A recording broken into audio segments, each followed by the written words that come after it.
মহাপুরুষ মহারাজ স্বামী শিবানন্দজির অমৃতময় জীবন কথা,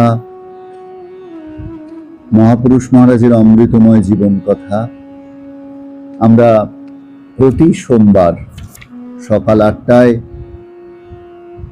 প্রাণারাম বাংলা চ্যানেলের মাধ্যমে আমরা একত্রে সেই অনুধ্যান করবার সুযোগ পাচ্ছি এবং সেই সুযোগ আমরা যেন নিজেদের জীবনে ভীষণ করে সেটিকে কাজে লাগাই এবং সেই সুযোগকে যেন আমরা গ্রহণ করি, সেই উদ্দেশ্যেই আমাদের এই প্রচেষ্টা। বন্ধু, আমরা ভগবান শ্রীরামকৃষ্ণ দেবের অন্যতম ত্যাগী সন্তান স্বামী শিবানন্দ, যিনি রামকৃষ্ণ পরিমণ্ডলে মহাপুরুষ মহারাজ বলে পরিচিত, মহাপুরুষ মহারাজের জীবন এবং বাণী অনুধ্যান করবার চেষ্টা করে চলেছি প্রত্যেক সোমবার সকাল 8টায়। আজকেও আমরা শিবানন্দ বাণীতে রয়েছি। শিবানন্দ বাণী, বেলুর মঠ, 30শে বৈশাখ সোমবার 1336, 13ই মে 1929 সকালবেলা মহাপুরুষ মহারাজ তাহার ঘরে বসিয়া আছেন। মঠের সাধুবৃন্দ অনেকেই তথায় উপস্থিত, নানা প্রকার কথাবার্তা হইতেছে। গত কয়েকদিন যাবৎ মঠে সন্ধ্যার পর ক্লাস হইতেছে। মঠের প্রায় সকল সাধুই তাহাতে উপস্থিত থাকেন। সেই প্রসঙ্গ উঠিল। ক্লাসে স্বামীজি রচিত মঠের নিয়মাবলী পড়া হইতেছিল। এক একটি নিয়ম পাঠ করা হয় এবং তাহা লইয়া আলোচনাদি চলিতে থাকে। সুধীর মহারাজ, কালীকৃষ্ণ মহারাজ প্রভৃতি অনেক প্রবীণ সন্ন্যাসী ওই ক্লাসে উপস্থিত থাকেন এবং জটিল প্রশ্নাদির সমাধান করিয়া দেন। ক্লাস সম্বন্ধে মহাপুরুষ মহারাজ বলিলেন, এরূপ আলোচনাদি হওয়া খুব ভালো। এ মঠ, এখানে দিনরাত পুজো পাঠ, ধ্যান, জপ, সৎপ্রসঙ্গ এসব চলবে। জনৈক সন্ন্যাসী বলছেন, আজকাল মঠের নিয়মাবলী পড়া হচ্ছে। মহারাজ তখন বলছেন, ও খুব ভালো, স্বামীজির কথা, ওসব ঋষি বাক্য সূত্রাকারে লেখা আছে। এক একটি কথার মধ্যে কত কত ভাব নিহিত রয়েছে। সেসব কথা নিয়ে পরস্পর আলোচনা করলে অনেক নতুন জিনিস জানতে পারা যায়। মঠে ওসব যত হয় ততই ভালো। প্রত্যেকেরই জীবনের লক্ষ্যের দিকে নজর দেওয়া চাই। ভগবত ভক্তি, বিশ্বাস, প্রেম, প্রীতি, পবিত্রতা, পরস্পরে ভালোবাসা, এসবই তো জীবনের উদ্দেশ্য। বাড়িঘর ছেড়ে আমরা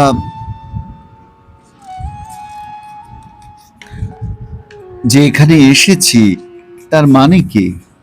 কেন এসেছি? কেন এই সঙ্গবদ্ধ হয়ে এখানে আছি আমরা?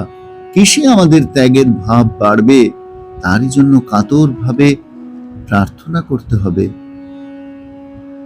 সামনে একজন সন্ন্যাসী দাঁড়াইয়া ছিল। তাহাকে লক্ষ্য করিয়া মহাপুরুষজি বলিলেন, কে, তুমি এই ক্লাসে যোগদান করো তো? সন্ন্যাসী, আগে না, সন্ধেবেলা খেটে খুটে এসে খুব ক্লান্তি বোধ করি, তাই থাকতে পারিনি। মহারাজ বলছেন, না, এসব শোনা খুব ভালো। স্বামীজি দূরদ্রষ্টা ঋষি, তিনি ভবিষ্যতে কি হবে না হবে এসব জানতে পারতেন, তাই এসব নিয়ম করে গেছেন মঠের জন্য। তার কথা আমরা যত আলোচনা করব, যত পালন করব, ততই আমাদের কল্যাণ হবে। আমরা যেসব সাধু, ভগবান লাভই আমাদের জীবনের একমাত্র উদ্দেশ্য। এ সংসার ভারী সাংঘাতিক জায়গা। এখানে 5 রকম কাজকর্মের সঙ্গে জড়িত থেকে ঠিক লক্ষ্যের দিকে চলা বড়ই মুশকিল। কখনো বা পদস্খলন হয়ে যায়। ঠাকুর যেমন বলতেন, মাঠের উঁচু আলের পথ দিয়ে যেতে যেতে ছেলেদের পা পিছলে যায়। যে ছেলে বাপের হাত ধরে থাকে সে কখনো বা টাল সামলাতে না পেরে একেবারে হয়তো আল থেকে নিচে পড়ে গেল। কিন্তু যে ছেলের হাত বাপ নিজে ধরে থাকে, তার আর পড়বার ভয় নেই। সেই রকম আমরাও তো এই সংসারের কুটিল দুর্গম পথে বিচরণ করছি। পড়ে যাওয়ার তো খুবই সম্ভাবনা, কিন্তু ঠাকুর যদি আমাদের হাত ধরে থাকেন তো আর পড়বার ভয় নেই। তা ঠাকুর আমাদের হাত ধরে আছেন, নইলে কোথায় কখন পা পিছলে পড়ে যেতাম তা কে জানে। তাই কায় মনোবাক্যে প্রার্থনা করতে হয়, ঠাকুর তুমি আমাদের হাত ধরে থাকো। আমরা তো দুর্বল, পদে পদেই আমাদের পদস্খলনের সম্ভাবনা, কিন্তু তুমি যদি আমাদের হাত ধরে থাকো তবে আমাদের বাঁচোয়া। তিনি তো আমাদের প্রাণ, ভিতরেই রয়েছেন। কাতর ভাবে প্রার্থনা করলেই তিনি আমাদের প্রার্থনা শুনবেন। তিনি তো যুগাবতার, যুগ ও ধর্ম সংস্থাপনের জন্যেই এই রামকৃষ্ণ রূপ ধরে এসেছেন। আমাদেরও তিনি কৃপা করবেন, করছেনও, নইলে এখানে আনবেন কেন? জিম্ভিত যোগ ঈশ্বর জগদীশ্বর যোগ সহায়। স্বামীজির কথা বাবা, তিনি যোগ ঈশ্বর। এ যুগে যে কেউ তার শরণাগত হবে তার কল্যাণ হবেই। শরণাগতি আর প্রার্থনা। ঠাকুর আমাদের ত্যাগ বৈরাগ্য বাড়িয়ে দাও, আমাদের পবিত্র করো, পরস্পরের মধ্যে প্রীতি ভালোবাসা বাড়িয়ে দাও। তুমি হাত ধরে থাকো। পরনিন্দা পরচর্চা এসব খুব খারাপ, ওতে মনের গতি খুব নিচু হয়ে যায়। যতক্ষণ পারা গেল ভগবানের ধ্যান জপ পুজো পাঠ আদি করা গেল, বাকি সময় চুপচাপ থেকে স্মরণ মনন করা খুব ভালো। সংঘবদ্ধ হয়ে থাকার আবশ্যকতা ও উপকারিতা খুবই আছে। তাই তো স্বামীজি এ সংঘের সৃষ্টি করে গেলেন। সঙ্গে সঙ্গে সেবা আদি শুদ্ধ কর্মেরও প্রবর্তন করে গেছেন।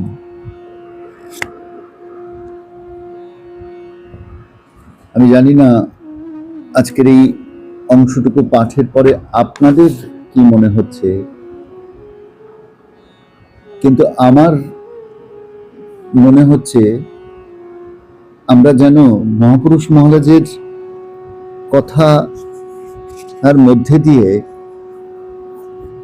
মঠের যে নিয়মাবলী, স্বামীজি রচিত মঠের যে নিয়মাবলী, সেই নিয়মাবলীটাই যেন আমরা পড়লাম।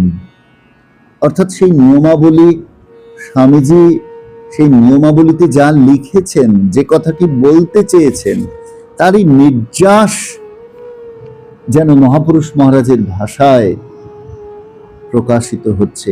মহাপুরুষ মহারাজের কথায় সেটি যেন পরিস্ফুট হচ্ছে, সেটি যেন বেরিয়ে আসছে। এত শ্রদ্ধা স্বামী বিবেকানন্দের উপর মহাপুরুষ মহারাজের, স্বামীজির কথা ঋষি বাক্য, এবং সে কথা শ্রবণ, সেটি নিয়ে আলোচনা, সেটি নিয়ে ভাবা, তার প্রত্যেকটি শব্দ বিশ্লেষণ করলে কত রকম ভাব সেখান থেকে স্ফুরিত হয়, কত উচ্চ চিন্তার স্ফুরণ ঘটে, সে কথাটি মহাপুরুষ মহারাজ স্মরণ করিয়ে দিচ্ছেন। বলছেন না, এসব শোনা খুব ভালো। স্বামীজির দূরদ্রষ্টা ঋষি, সব তিনি জানতে পারতেন, এইসব নিয়ম তাই জন্য তিনি করে গেছেন। যত আমরা তার কথা আলোচনা করব, যত পালন করব, ততই আমাদের কল্যাণ হবে। ভগবান লাভই আমাদের জীবনের একমাত্র উদ্দেশ্য। এই সংসার সাংঘাতিক জায়গা।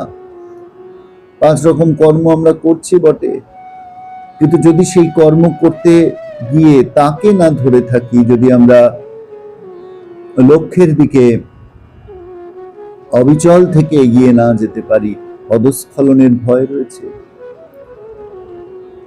এবং এই পদস্খলন ঠেকাতে ঠাকুর মা স্বামীজি যে আমাদের আদর্শ, তারাই যে আমাদের পথ দেখাবেন।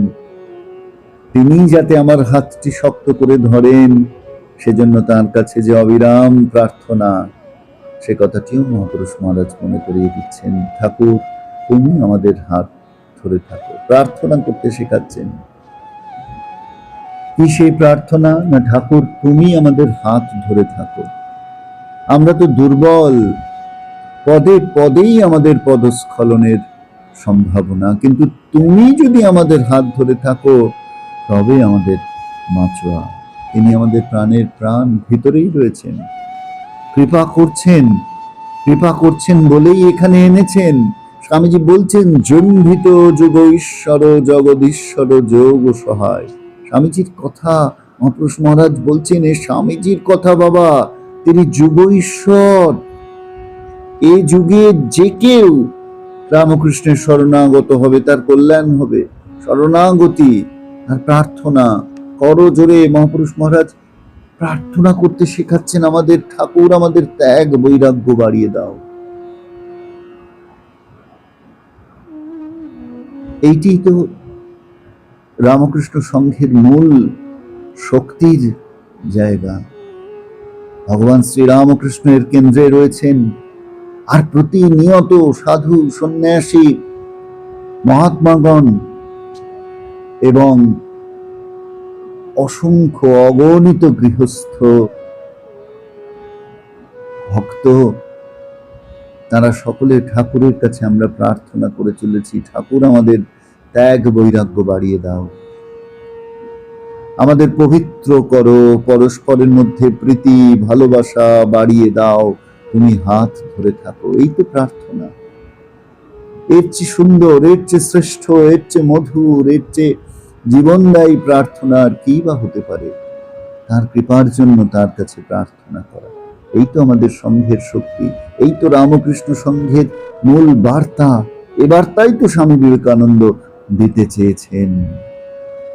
পরস্পরের মধ্যে প্রীতি ভালোবাসা। এই প্রীতি ভালোবাসার উৎস কি? এই প্রীতি ভালোবাসার উৎস ঠাকুর স্বয়ং। সারাদিনের রুটিন কেমন হবে? এক কথায় বলে দিলেন মহাপুরুষ মহারাজ, যতক্ষণ পারা গেল ভগবানের ধ্যান, জপ, পূজা পাঠ ইত্যাদি, বাকি সময় চুপচাপ থেকে স্মরণ মনন করা।